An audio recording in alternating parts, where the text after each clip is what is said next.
Hello and welcome to this bite-sized episode of Life Lessons with me, Simon Mundie, in which we revisit a nugget from one of my previous conversations and have a closer look. There is nothing either good or bad, only thinking makes it so. That's a Shakespeare quote, and it's a view shared by many of the famous ancient Stoics. Now, Stoicism is described as the most practical of all philosophies. That's according to Ryan Holiday, the best-selling author of Stoic classics, including The Obstacle is the Way, a book I regularly recommend to listeners. Now, I spoke to Ryan Holiday during the COVID pandemic to try and really help people not get overwhelmed by what was clearly a very challenging time. Now, things have obviously moved on, but the beauty of the life lessons Ryan shared during our conversation can be applied to any difficult scenario. Events are challenging now, albeit for different reasons than a few years ago. But this philosophy and way of looking at events and understanding how our thoughts and judgments about what is happening colours both our experience and our feelings remains hugely beneficial. I'll link to this whole episode in the show notes. It was a really interesting conversation. But first, here is Ryan Holiday. A nice quote of Marcus Aurelius, which brings us onto how to address challenges, or indeed this one big challenge that we're all swamped by, is the impediment to action advances action. What stands in the way becomes the way, which is the essence of obstacle, isn't it? And you mentioned perception, action, and the will. So let's turn our attention to perception specifically. Sure. Can you elaborate on this? But essentially, it's the idea that nothing in and of itself has any good or bad qualities, really. Nothing makes us feel a certain way. We choose how we feel about any given occurrence, thing, person, whatever. Yeah, that's right. And look, when people hear good or bad, they get real nervous because they think that's a moral judgment. But that's when Shakespeare says nothing, neither good nor bad, but thinking makes it so. He doesn't mean there's not such thing as good and evil. He means there's no positive or negative without our opinion. And that's actually a very Stoic idea.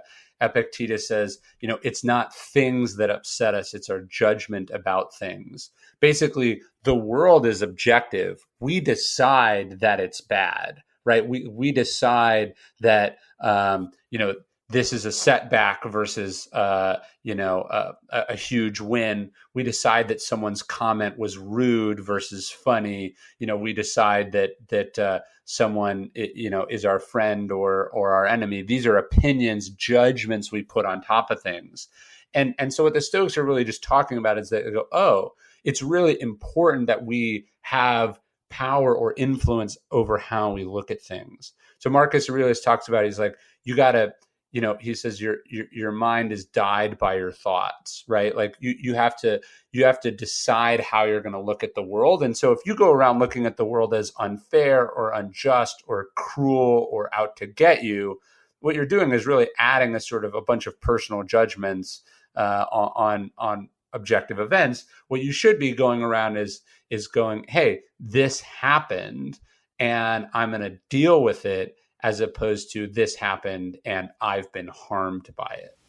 In doing that, stops energy, a loss of energy, and it keeps your power internally, having that outlook, doesn't it? And it sets up that next discipline, which is the action, right? It sets you up like so. One of the stories I tell in Obstacle is Eisenhower as they faced the sort of massive Nazi counteroffensive after D-Day.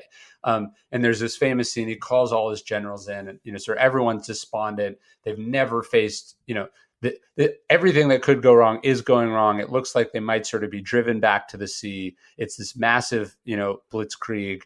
And the blitzkrieg itself was a strategy that was designed to sort of overwhelm the perception of the enemy. And Eisenhower sort of realizes this, and he says, hey, this is good. We're going to see this as an opportunity instead of disaster.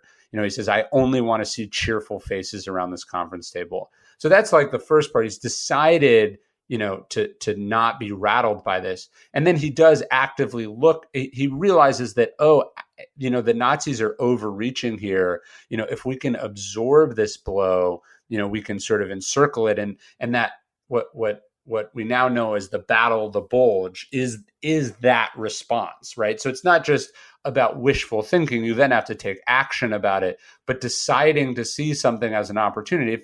If you woke up yesterday and you looked at your stock market portfolio and you said, I'm destroyed, I'm ruined, I'm gonna lay down and die, that's one of your options. Or you go, hey, everything is now at a 40% discount.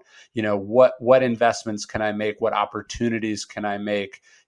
How can I protect myself? You can decide to embrace the opportunity inherent in that very real problem that you face. That's where that discipline comes in.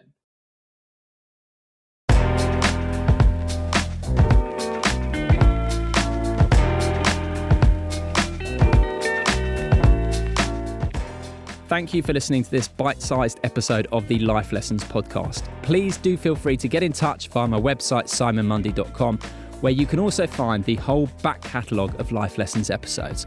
And I'll be back with another full-length episode on Monday.